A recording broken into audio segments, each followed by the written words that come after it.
ngokuzamana nazo izilawuli nawo amagunya nazo iziphathahlabathi zabomnyama balo eliphakathi. Ibhayibheli lathi Nkosi ithi nayo imikhosi yomoya abakhohlakeleyo kwezasemazulwini ke.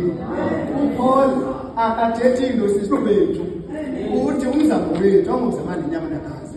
Already sesithi uPaul shifta ifocus empilweni. Shifta la employer, la mphathi, la colleague.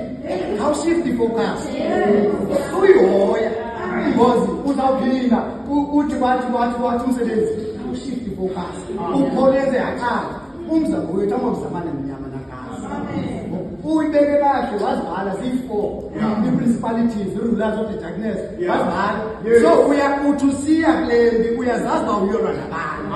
Bantu njengezibalile ebabalile ababantu silwa nabo ngithandela into enye Tamara xa esehla ukunika ii-weapons uyabhala mbasha akunike i-helmet of salvation akunike isigcinasifuba but eyokuqala qalathi sibhinqinyanise because ngomntu ndingathi ungumphathi wezinto silwa nazo igxoxi awusathanda igxoxi into yakhe kuzothi xa une-peace afake i-confusion. Ngathi xa uqala ukonwaba akunike into ezakuphazamisa but ke ngokwezi weapons kwinto yokuqala uthestimeni lebhinqinyanise. Akekho ke umntu onokuphuma phandle engafazanga ibhuku oba ngayidlali because ezukuphakamisa loo nto imini yonke. uPaul wenza loo nto kubantu lase-Efeso eziswa kuthi namhlanje sibhinqinyanise. Ithi ke ngoku ngaphezulu ithi qaqala ithi ngenxa yoko qulani sonke isikweko. There's no way uba xa usiya empini lesikuyo ispiritual.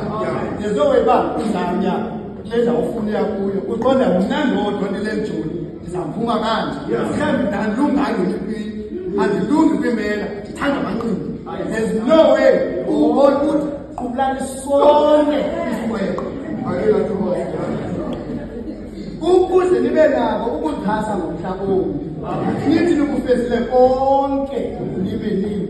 Xa unesikweko sonke akho ninoshukumisa makathini, akho employer, akho depression, akho ntoni ezakushukumisa because uqube sonke isikweko somphezulu. 1 Paul verse 14 misani ke ngoku nibhine inyaniso esikhuleni senu ninxibe isigcinasifuba sobulungisa nibophe ezinyaweni zenu lulungiselelo lweendaba ezilungileyo zixolo ngaphezu kwezinto zonke qubulani ikhaka lokholo lona nothi ngalo nibe nako ukuzigqiba zonke iintolo ezinomlilo zonke because umtyholi ezakhe iintolo njengokulikholo eliwiki elingathandaziyo ezakhe zinomlilo. Ake ngokuthi yiba ne-sheep of faith ukwazi ukuphepha zonke ezintolo zikamtholi. Haleluya. Uzakutshisa umtyholi ngumlilo wakuselapho nokulikholo eliwiki. Xa esehla ukholo uthi thandazani ngani. uPaul uthe lokugqibela lani Nkosini asemandleni nokumela kwakhe aze ke ngoku sezofika apha esixelele uba silwa nabantu uqale wasomelelisa alifuneki ijoni ebhekebheke sizawuthi siye empini omnye engabikho ready. Ijoni noba kuthiwe saluti nini ngelo xesha ake ngathibona andizutshela kakhulu ngokufane ndithethe nesiqiniseko uba mhlawumbi ndingathetha ngeli xesha lunyakweza so ke loo ndima kangako ngenxa yezingabo uba sithi siphuma kule ndawo ushifte nje focus uzazi uba isempini spiritual. There's no way uba ungawina i-spiritual war with human efforts.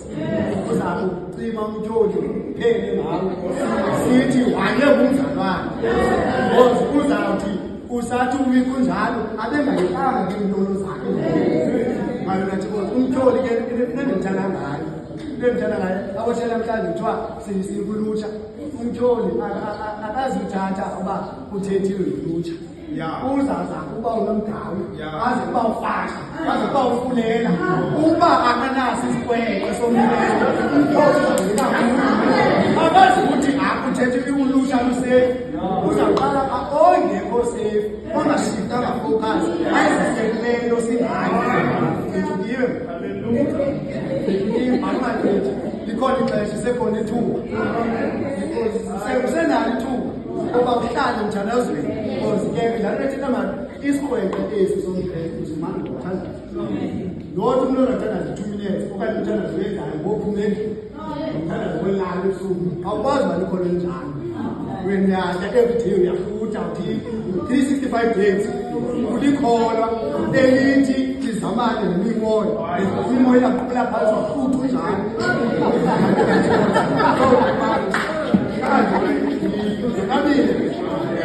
Kabile boss. Bendinawona umthandazo baba. Hey, ngingakilindi. Ngingakilindi masiye. Ngiyakilindi.